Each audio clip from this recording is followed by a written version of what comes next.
Pero si mañana hubiera un terremoto como el que ha habido en Venezuela, ¿los edificios en España aguantan o no aguantan? Pues en general no aguantan, ¿eh? En general no aguantan. ¿Qué edificios te preocupan Digamos, más entonces? sí, digamos la pregunta para que no sea retórica y porque no te digan, bueno, pero es que eso no puede pasar en España. Bueno, no, no puede pasar en España. En general, en toda España no. Es verdad, hay un núcleo grande, las mesetas y tal, que están sobre una base granítica, que la verdad es que ahí es muy improbable que pase nada ni parecido. Pero en el valle, en la Vega de Granada y en el Valle del Segura, en Murcia y tal, pues ahí un terremoto de 6,5, 7 no es que sea posible, algún día pasará, porque estas cosas no se puede decir cuándo, pero sabemos que ahí algún día pasará. Hoy sería un desastre tremendo.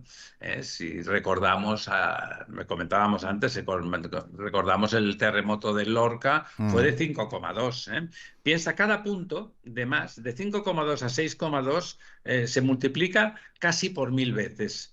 Se multiplica, no, por 32 veces, perdón. Y si pasamos de 5,2 a 7,2 es por 1.000 veces. O sea, pero 30 veces más, que es lo que sería llegar a 6, ¿no? De 5,2 a 6 es 30 veces más. Si pensamos lo que se cayó en aquel entonces, pues multiplica por 30 por hacer un ejercicio simplista, pero que va por ahí, ¿no? O sea, hablaríamos de cientos de casas colapsadas y desde luego, en lugar de 9 muertos, pues seguramente, pues igual 200 o 300, ¿no? ¿Qué pasó en Lorca para que un terremoto no extremo comparado con el de Venezuela, Sí, sí, claro. hiciera tanto daño?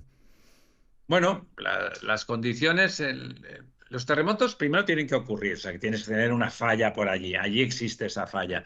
Y luego el terreno tiene que favorecer que lo que pase sea malo, vamos a decirlo así, ¿no? Particularmente malo. Entonces, si nosotros tenemos un terremoto porque tenemos una falla, pero lo que tenemos encima, pues es una masa granítica, una masa rocosa importante, bueno, se transmite, pero va muy rápido. Bueno, pasan pocas cosas, pasan pocas cosas. ¿Qué ocurre cuando el terreno es blando? Y blando es lo que entiende una persona normal por blando, o sea, terreno sedimentario cerca de los valles, que se ha habido mucho aluvión y por lo tanto pues es blando. Esos sitios donde son muy fértiles, se cultiva estupendamente porque es blandito, pero eso ahí se transmite y si se parece, se convierte como si fuese en una ola. En lugar de ser una onda que tiene algo que ver con las ondas sonoras, por decir algo, se convierte en una especie de onda del mar, pero con tierra, y eso hace que se mueva de forma muy violenta lo que son las cimentaciones de los edificios, ¿no? Y luego depende también de si el terremoto es superficial o es más profundo. Ahí de forma intuitiva sirve la intuición. Más profundo, pues menos peligroso, más superficial, más peligroso, ¿no? En el caso, y eso no depende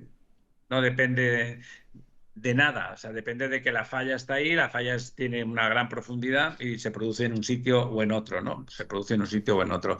El problema fundamental fue que los edificios en Lorca no estaban preparados para resistir un sismo, ni tan siquiera moderado, porque sí que le puedes aplicar el término de moderado a lo que pasó. En Japón, con ese de terremoto no hubiera pasado nada. Ni se enteran.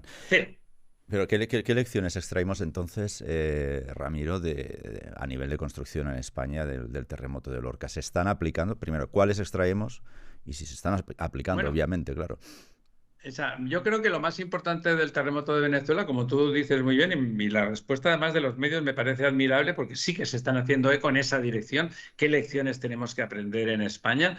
En España había una cierta normativa sísmica que mejora algo después de lo de Lorca, pero sobre todo lo que se hace en Europa, por primera vez se hace un eurocódigo, pues que son unas normas europeas simplemente, que el número 8, que es la norma sismo resistente y que realmente es una gran norma comparable con las mejores, que son las de California, las de Japón, que quizás sean las mejores, y que realmente, si se aplican, evitas que pase prácticamente nada, ¿no? O sea, o muy poco. O sea, consigues controlar eso. Hombre, luego tienes el parque de edificio antiguo, que ahí es más difícil. Pero bueno, todo lo nuevo lo vas incorporando. Lo que es increíble es que España es el único país de los 29, el único, donde no está implementado.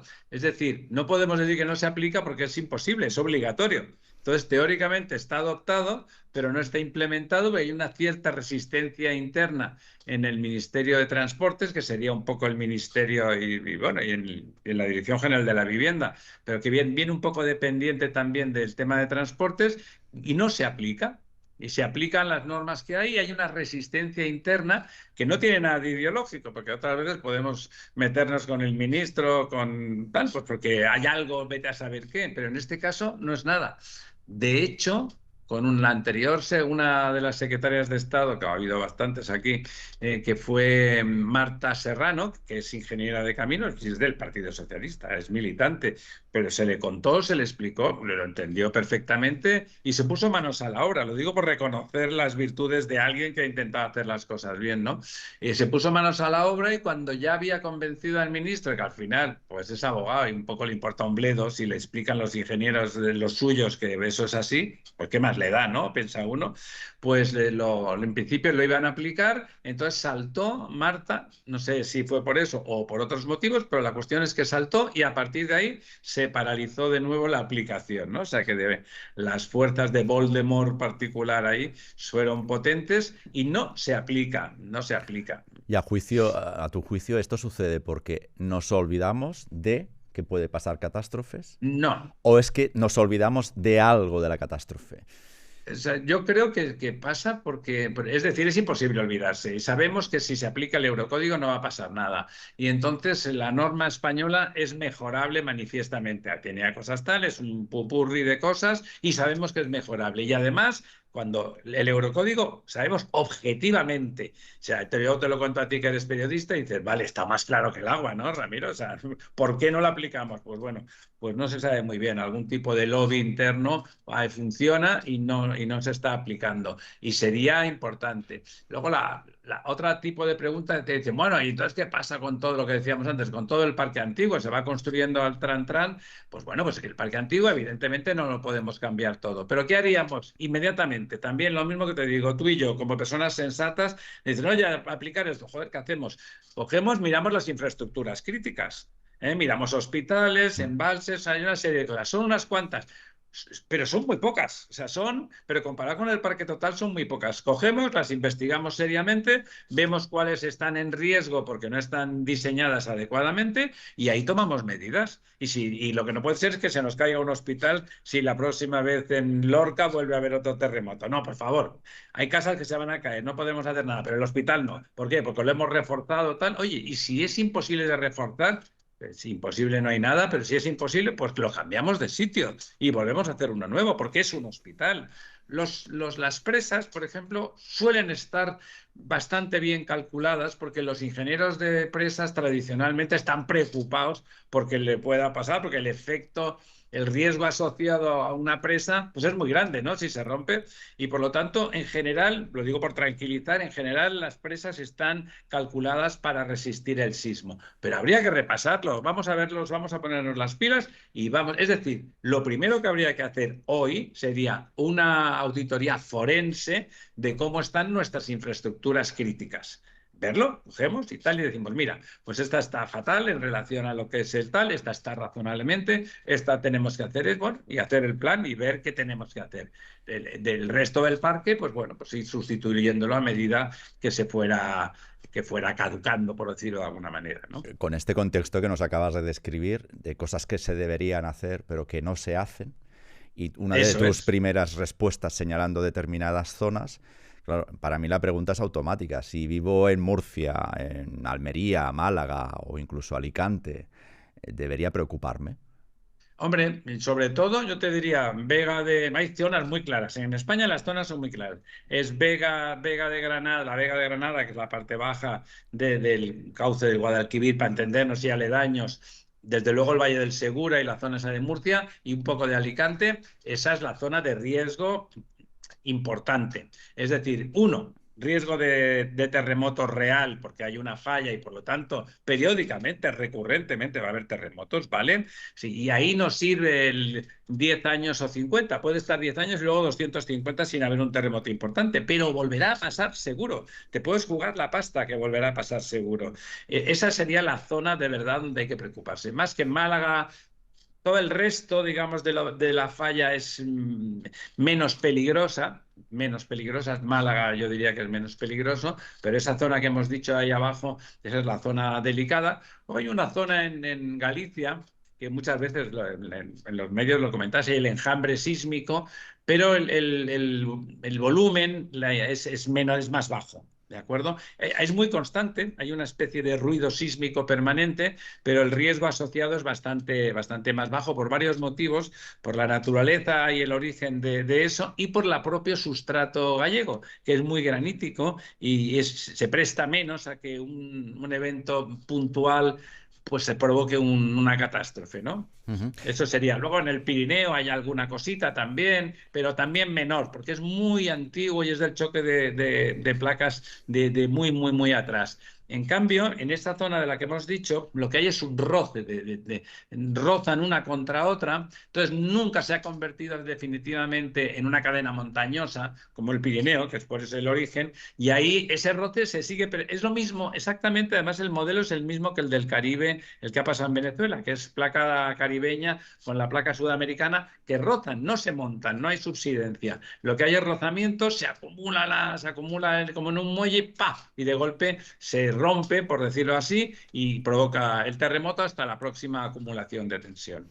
Citabas hospitales y citabas presas. Sí, citaba hospitales, citabas presas. Com- Tendríamos que hacer una lista de claro, infraestructuras ¿qué críticas, también infraestructuras? algunas centrales Claro, térmicas, justo cosas. justo te iba a preguntar, ¿qué otras infraestructuras te preocupan o habría que poner en el foco? Bueno, lo que se llaman, hay un listado de infraestructuras críticas. Desde luego, todas las centrales energéticas, por varios motivos, por los efectos que tendrían sobre la población y por la posibilidad, las centrales energéticas, hombre, son susceptibles de provocar cierta catástrofe, ¿no? O sea, desde depósitos de combustible gigantes, desde luego embalses y presas.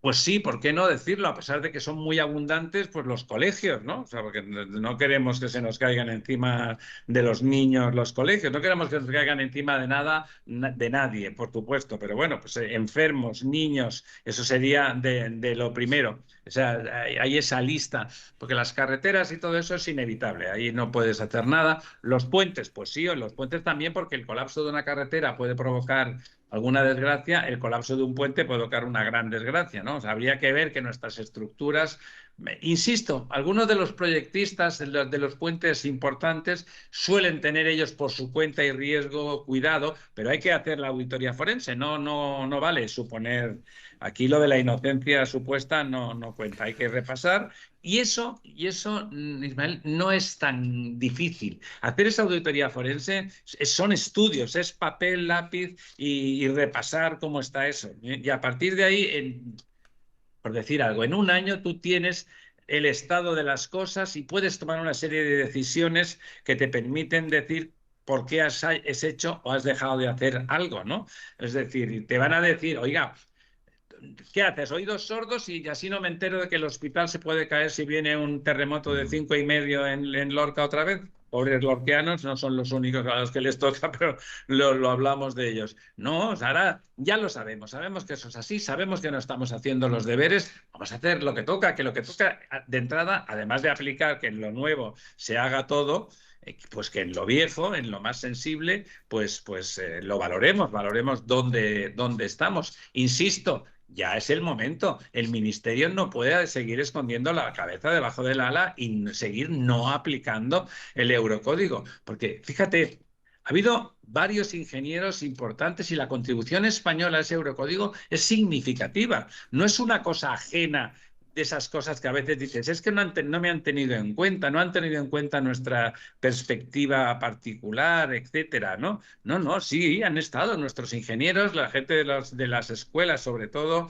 han estado presentes y han tenido una contribución importante y decisiva en eso. O sea, nuestra gente, por decirlo de alguna forma, ha estado ahí, o sea, y pueden ayudar a implementarlo sin ningún problema, han participado. La verdad, he hablado con ellos, son gente académica poco proclives a salir en los medios protestando, pero en privado te dicen, pues chico, pues no lo entendemos, ¿no? No entendemos por qué, porque está clarito que sí que es bueno y que sí que hay que aplicarlo.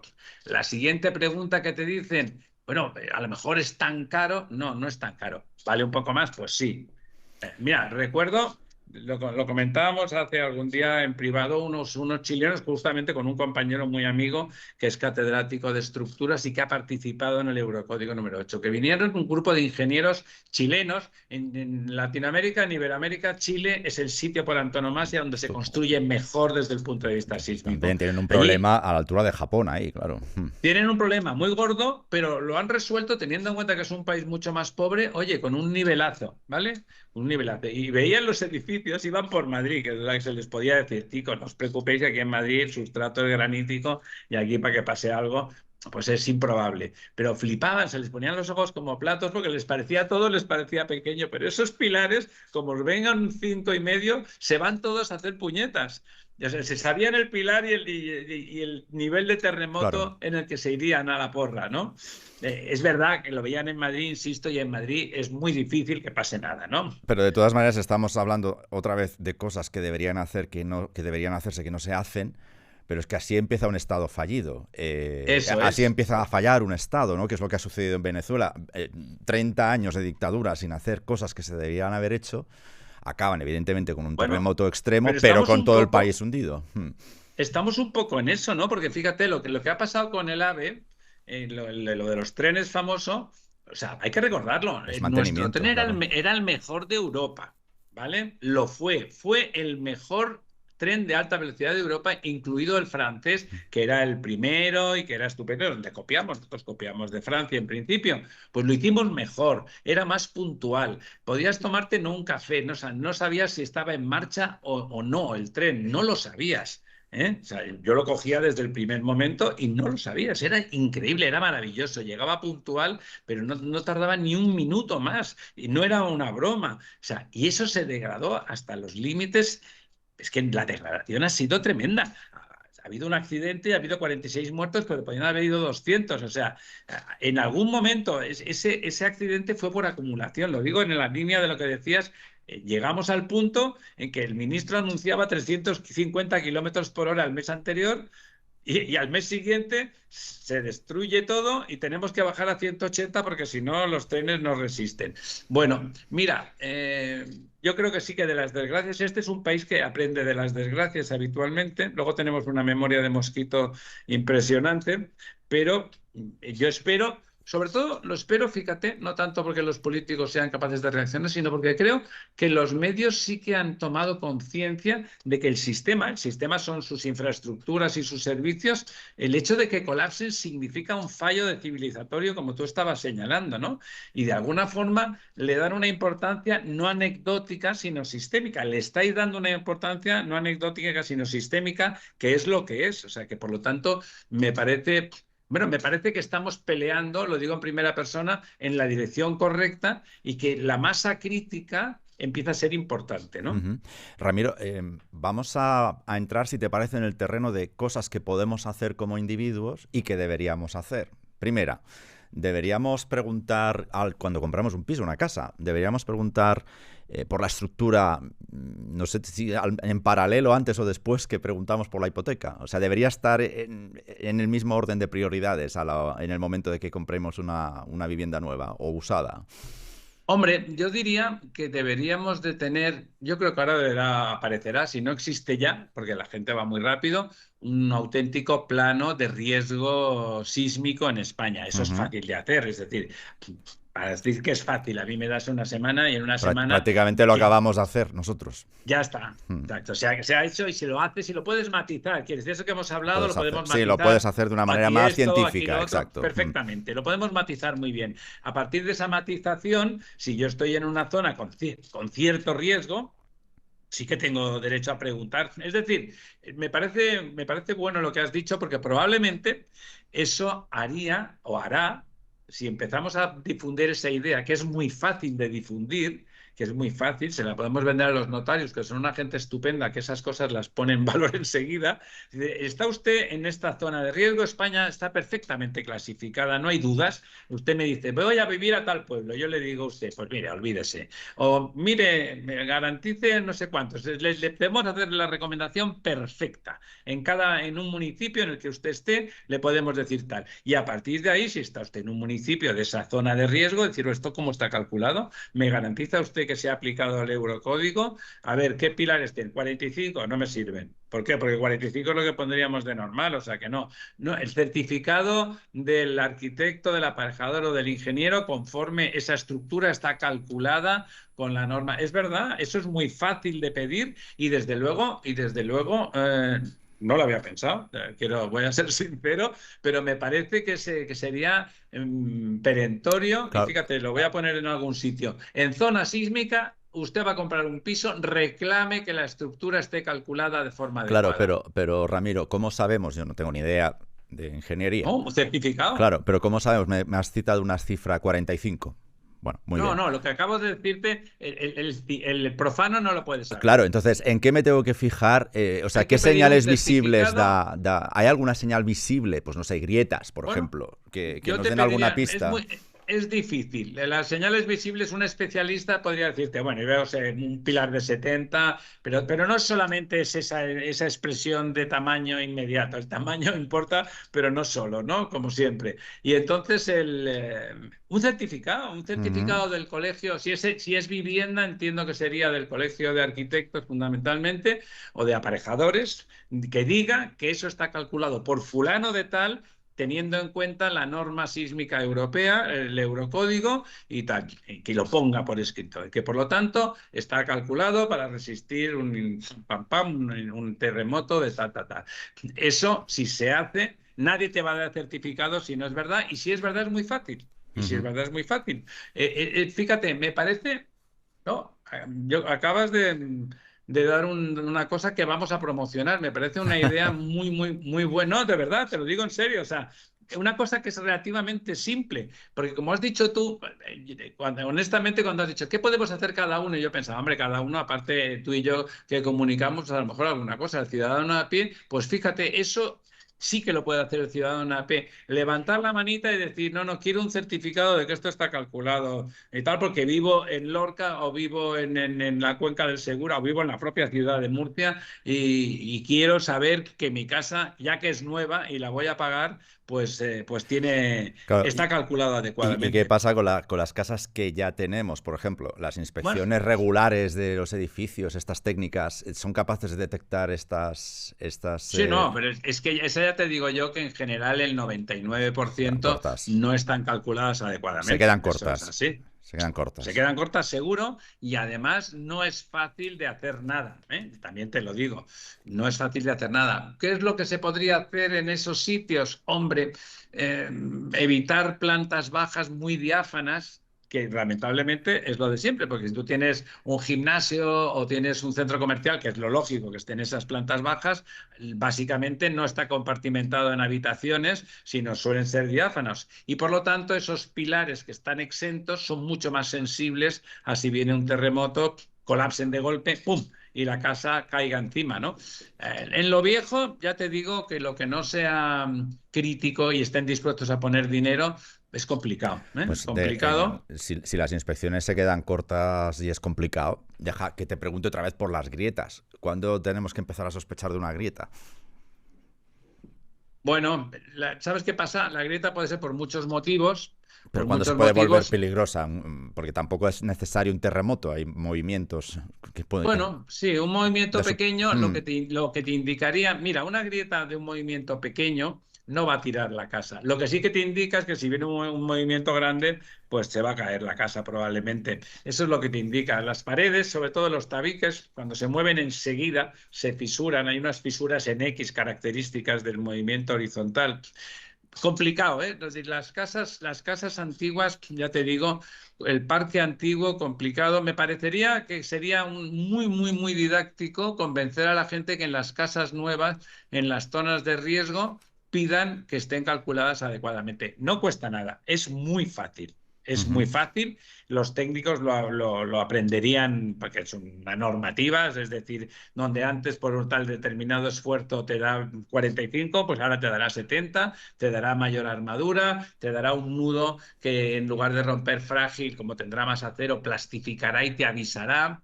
Tú puedes hacerlo genial, como los japoneses, que tienen edificios flotantes, que tienen unas cosas, unas tecnologías maravillosas y que son caras para decir edificios en altura, o puedes hacer lo que hace el Eurocódigo, que es no irse tan arriba. Sabemos cómo hacerlo maravillosamente, pero como mínimo lo que hace el Eurocódigo, ¿qué te hace? Te avisa.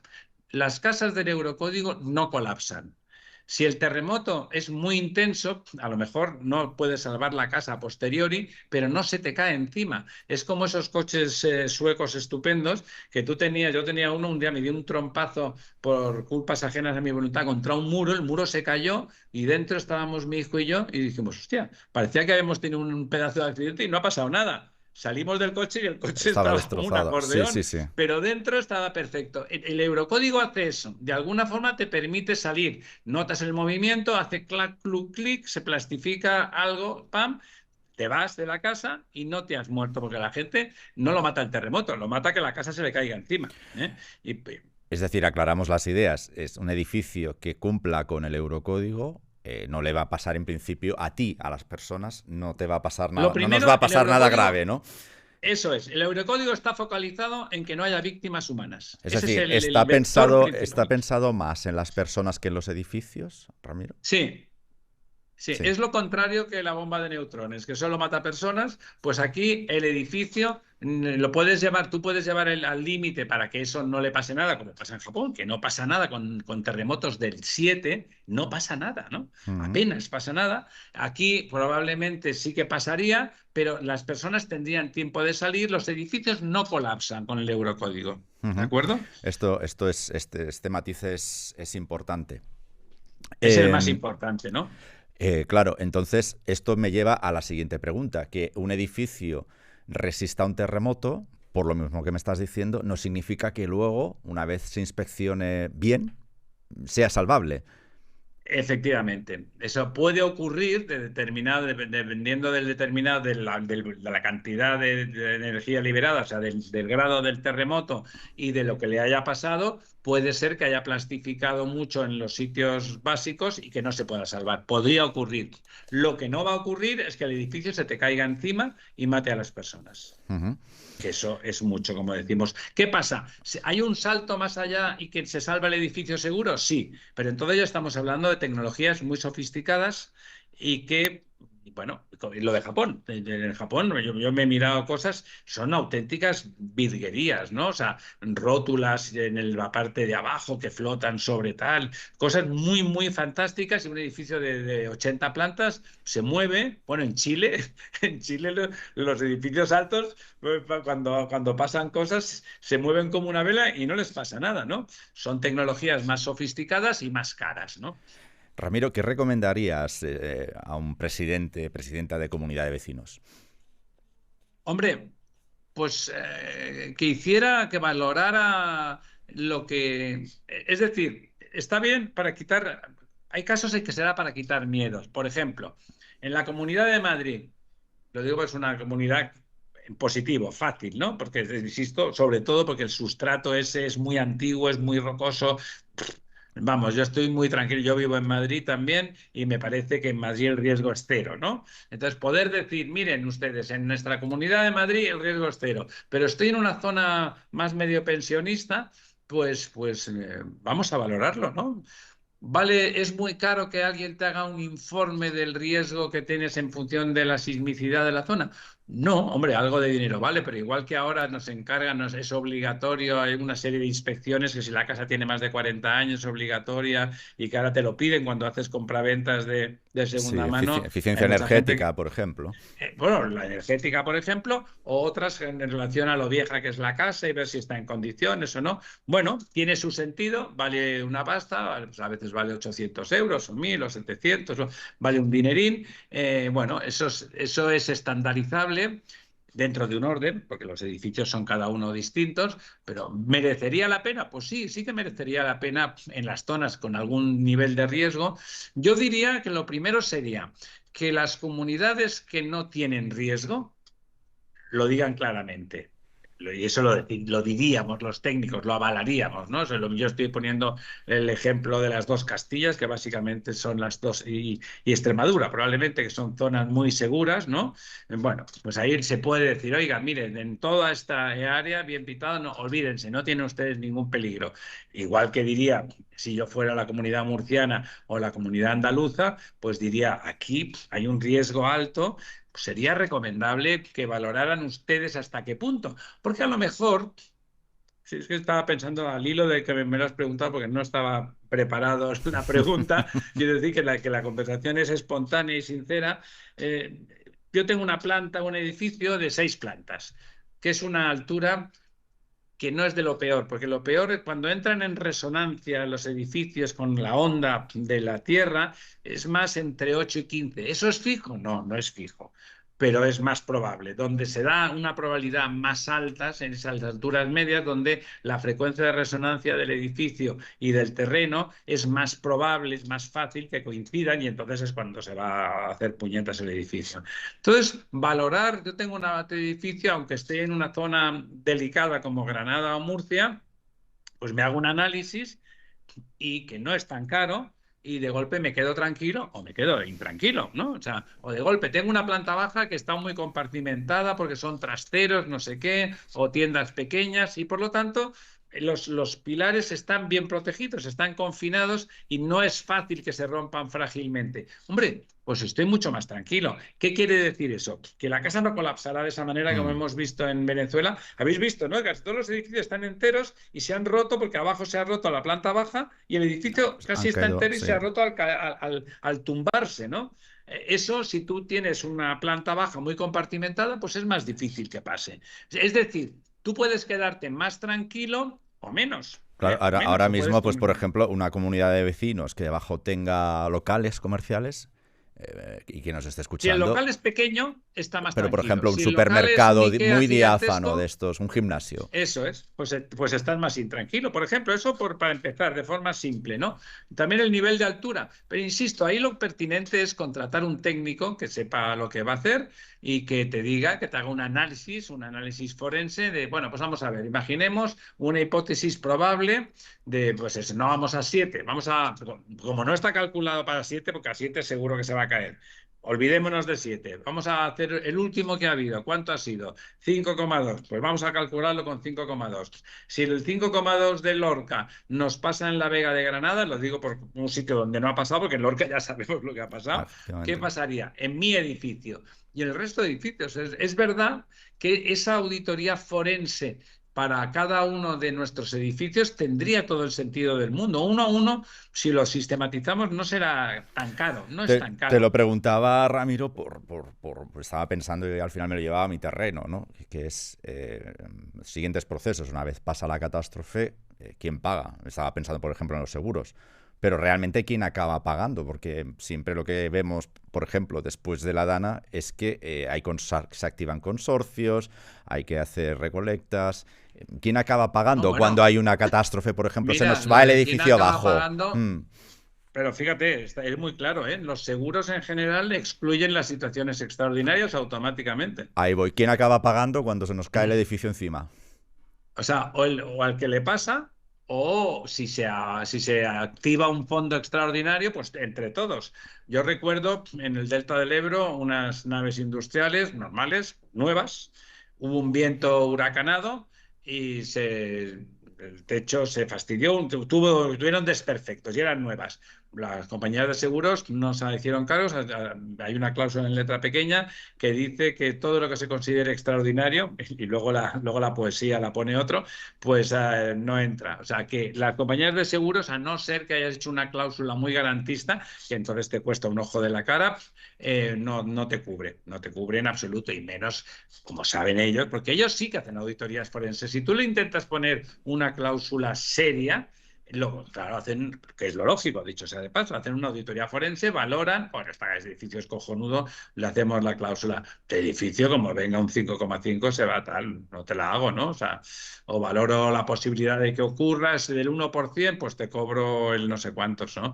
O sea, mira, yo creo que has apuntado en este programa varias cosas interesantes y es que es la valoración, ¿no? Eso del presidente de la comunidad de vecinos, si estamos en una zona de riesgo, si no estamos en una zona de riesgo, pues no se preocupen ustedes, España tiene pocas zonas de riesgo, pero tiene Pero zonas de las tiene. riesgo, donde viven cientos de miles de personas. ¿De acuerdo? O sea, no 20 millones de personas están en zonas de riesgo, no, pero a lo mejor hay 1 millón en zona de riesgo, 1,5 millones en zona de riesgo. En esas zonas de riesgo sí que creo que sería pertinente que las personas, que los propietarios valoraran cómo está su propiedad, en qué, pues todas no están igual, hay que decirlo, todas no están igual, el riesgo no es equivalente a la tuya y a la de al lado, no lo es, oiga, lo siento mucho, porque como no están pensadas, una por casi por azar puede tener una configuración mucho más estable y segura que la otra. Merece la pena. Y merecería la pena en esas zonas de riesgo, ya que estamos haciendo ciencia ficción, ciencia ficción lamentablemente, porque sería esto que estamos diciendo, son cosas muy fáciles y muy sensatas, ¿no? Todas ellas. Tendrías que trabajar en fuerza de protección civil, se te ocurren muchas cosas. Sería que los edificios Ramiro, ya son demasiadas catástrofes cubriendo. O sea, Sí, ¿no? sí. Claro, pero fíjate, todas esas zonas, ¿qué tendrían que tener? Unos sistemas de alarma para los propios edificios que activaran una alarma inmediata. O sea, que realmente un control de sismicidad, que eso es relativamente fácil, que disparara a partir, me lo invento, no sé lo que diría el especialista, si el 3 o el 4 de grado, e inmediatamente se disparara una alarma que la gente sabe que tuviera que salir corriendo. Igual que, por ejemplo, en el tema de tsunamis, en España un tsunami, no, en España no, pero hay un trozo de la costa que va de Cádiz pues hasta media Málaga o por ahí, incluso hasta Almería, podría según, que es susceptible de tsunami. No pasa un tsunami cada día. En Lisboa no había pasado en 1000 años, pasó en 1700 y pico, destruyó la ciudad, pero hasta los cimientos. ¿Vale? Y desde entonces no ha vuelto a haber otro. Hay tsunamis chiquititos, de olas de 1,5 metros, 2 olas, que las hay, pero como no son De significativos. todas maneras, Ramiro, es que estoy recordando, no hace falta que venga un tsunami, las propias variaciones de marea en el Mediterráneo te han destrozado puertos en Mallorca. Claro, claro. Que no son variaciones de marea. Sabes que no hay marea real en el Era por Mediterráneo. simplificarlo, era para que todo... Es una Sí, basculación que exacto, tienes pero y de bueno. golpe coincide unas altas presiones en un extremo del Mediterráneo y unas muy bajas en el otro, todo bascula porque en realidad funciona como si fuera un plato cerrado porque el estrecho es muy pequeño. El estrecho tarda 100 años en vaciar el Mediterráneo, por lo tanto funciona como un plato. Y entonces ahí, es eso que dices tú, como se produce muy violentamente la diferencia de presiones entre los dos extremos, bascula muchísimo y en esa basculación es verdad que ha hecho mucho daño y ha destrozado, no el puerto, pero los barcos sí, los barcos que estaban ahí metidos se han ido a hacer puñetas. Lo de los tsunamis, hay un compañero, que es Gregorio Gómez Pina, que está intentando que se aplique una cosa que también es obligatoria, que no podemos evitar el tsunami. Como es una cosa muy improbable, pues oye, hay un riesgo que hay que asumir. Lo que sí que podemos hacer es tener un plan de emergencia. El tsunami, a diferencia del terremoto, tiene una ventaja, que te avisa. Que lo ves venir.